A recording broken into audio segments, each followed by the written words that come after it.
आज शनिवार का दिन है जिस दिन अपन इस दरिद्रता से मिलने के लिए पीपल के पेड़ के नीचे आए हैं। हिंदू धर्म में ये दिन पीपल के वृक्ष के लिए पूजनीय होगा। जो भी शनिवार के दिन पीपल के वृक्ष की पूजन करेगा, दूध चढ़ाएगा या मिष्ठान का भोग लगाएगा, लक्ष्मी और नारायण उसके घर में प्रवेश कर जाएगा।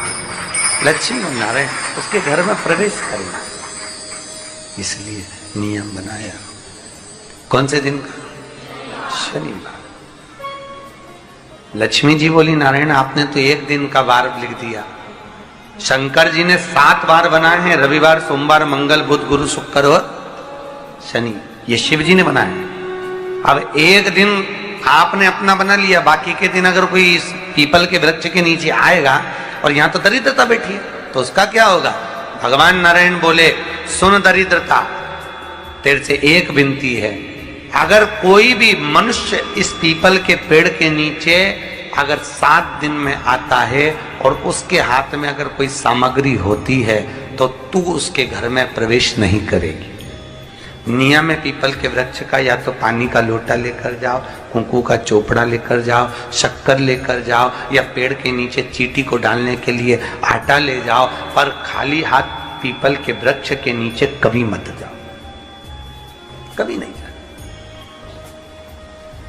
खाली हाथ जाओगे तो दरिद्रता तुम्हारे घर में प्रवेश करेगी। दरिद्रता उठकर खड़ी होकर बोली, नारायण तुमने अपनी मनमानी करी है, एक दिन मुझे भी मेरा चाहिए। भगवान ने कहा, बोल कौन सा दिन चाहिए? दरिद्रता कहती है, रविवार के दिन इस पीपल के वृक्ष के नीचे मैं दिन भर नृत्य करूं, इसमें रहूं, और जो यहां आए रविवार को मैं उसके घर में प्रवेश करूं। भगवान ने कहा, ठीक है।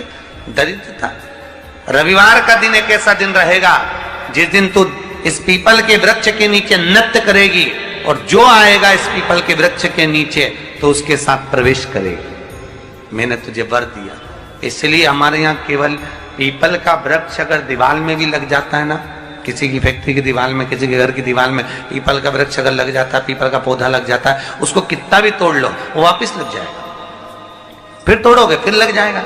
अगर पीपल के पौधे को तोड़ना है तो केवल रविवार का दिन एक नींबू, एक मिर्ची और बमूल का कांटा, ये 3 चीजें रखने के बाद में आधे घंटे बाद रविवार के दिन पीपल के पेड़ को उखाड़ कर फेंक दो। दूसरी बार कभी पीपल दीवार में लगता ही नहीं, कभी नहीं लग सकता। केवल एक रविवार का, केवल एक संडे, इतवार का। घर में दीवानों पर अगर पीपल लग भी गया है, इसलिए पीपल के वृक्ष को उखाड़ने का, अगर घर में पीपल लगा हुआ है या पीपल का पौधा हमारे घर में लग गया, उसको उतारना, निकालना, लगाना, तो पीपल के वृक्ष को अगर निकाला जाता है तो रविवार के दिन, और अगर पीपल के वृक्ष को कहीं लगाया जाता है तो सोमवार के दिन या मंगलवार के दिन, बुधवार के दिन, इन दिनों में लगा सकते पीपल के वृक्ष कहीं लगाना। शनिवार का दिन एक ऐसा दिन होता है जिस दिन पीपल के वृक्ष को कहीं जाकर लगाया नहीं जाता, क्योंकि शनिवार के दिन पीपल के वृक्ष के नीचे लक्ष्मी रहती है। हम अपने हाथों से अगर पीपल का वृक्ष किसी दूसरी जगह पर शनिवार को रोपित करते हैं तो हमारे घर की लक्ष्मी अपने घर से छिन्न होकर चली जाती है। इसलिए शनिवार के दिन पीपल लगाया नहीं जाता, किसी के घर जाकर उसको वापस पलटा नहीं जाता। लग गया उसको प्रभु मेरी धर्म पत्नी को कहाँ रखूं आप बताओ? वो तो जहां यज्ञ होता है, अनुष्ठान होता है, दान होता है, पुण्य होता है, सत्कर्म होता है, वहां जाने को तैयार नहीं। अब करूं क्या? भगवान ने बोला, एक काम करो। दुर्वासा जी बोले, जिसके यहां रात्रि में बर्तन झूठे पड़े रहते हो उसके घर में इस दरिद्रता को लेकर तुम प्रवेश कर जाना। जिसके यहां रात्रि में बर्तन झूठे पड़े हो वहां लेकर प्रवेश कर जाओ। दूसरी जगह दुर्वासा जी बोले, जो स्त्री घर में दोपहर के समय पर सो रही हो उसके घर में इसको लेकर प्रवेश कर जाइए। जो स्त्री दोपहर के समय में घर पर सो रही हो इस दरिद्रता को लेकर प्रवेश कर जाइए।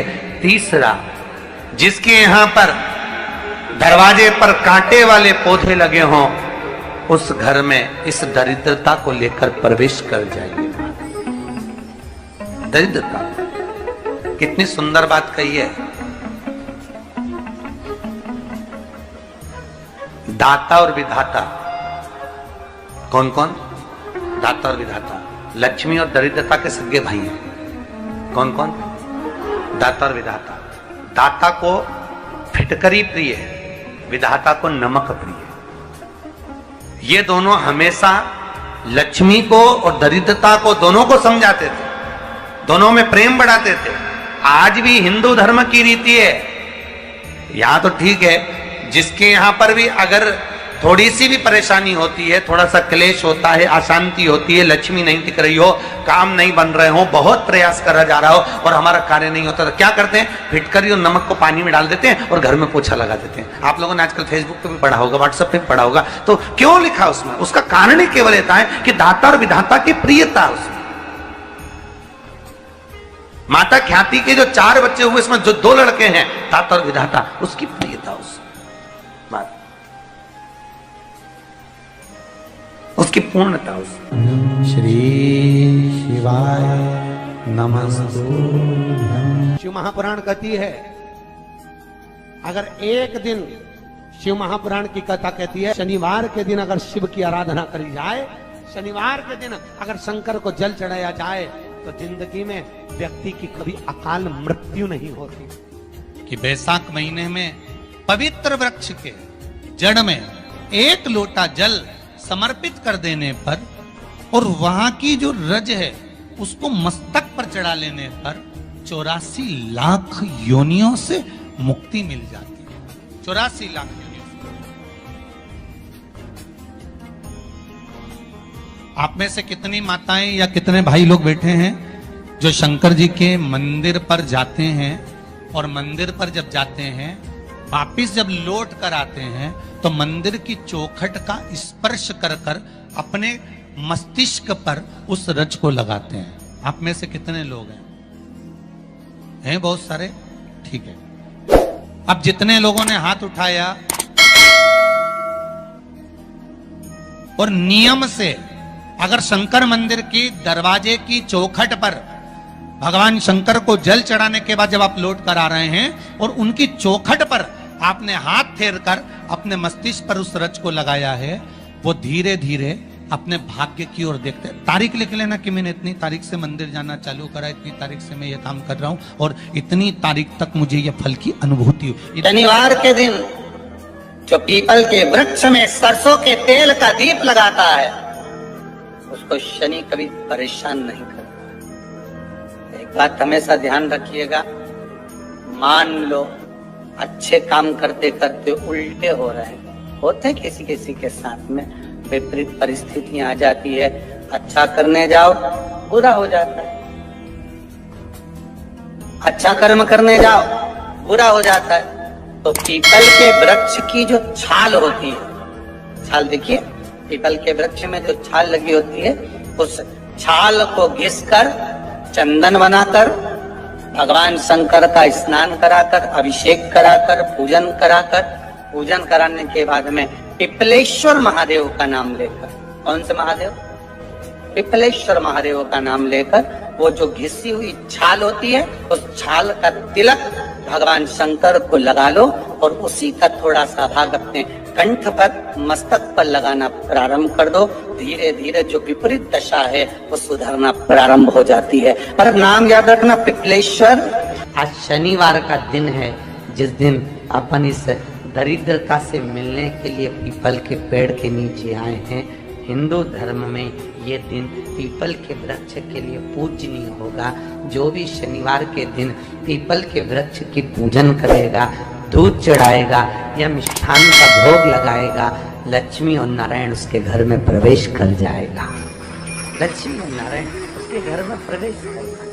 गौ माता को अपने घर से 1 रोटी देना चालू कर दीजिए, जिंदगी में कभी धोखा नहीं खाओगे। शिव शंकर जपूं तेरी माला, भोले बाबा जपूं तेरी माला, भोला सब दुख ओ भोला सब आप उससे निवेदन करेंगे। गरुण घंटी देखी आपने?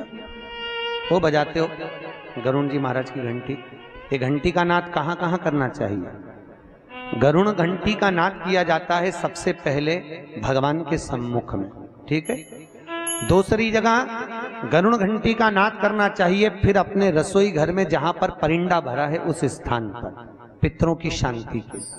तीसरी जगह जहां पर अपना लक्ष्मी रखते हो, अलमारी तिजोरी उसके पास में। चौथा घंटी का नाद करना चाहिए दरवाजे के पास में, दरवाजे के अंदर के भाग में। फिर पांचवा गरुण घंटी को घर के बाहर, घर से दरवाजा लांग कर बाहर खड़े होकर घंटी का नाद किया जाता है। कहते हैं जो ये 5 जगह पर घंटी का नाद करता है उसके घर में कभी संपदा की कमी नहीं होती। इतना गरुण घंटी के नाद की महत्वता है। पर दुनिया के लोग इतने आलसी हैं, बस भगवान की आरती करे तब घंटी बजाए, उसके सिवा धर दे होते। उसको मालूम ही नहीं कि घंटी कितनी जगह बजाना चाहिए, घंटी का नाद क्यों करा जाता है।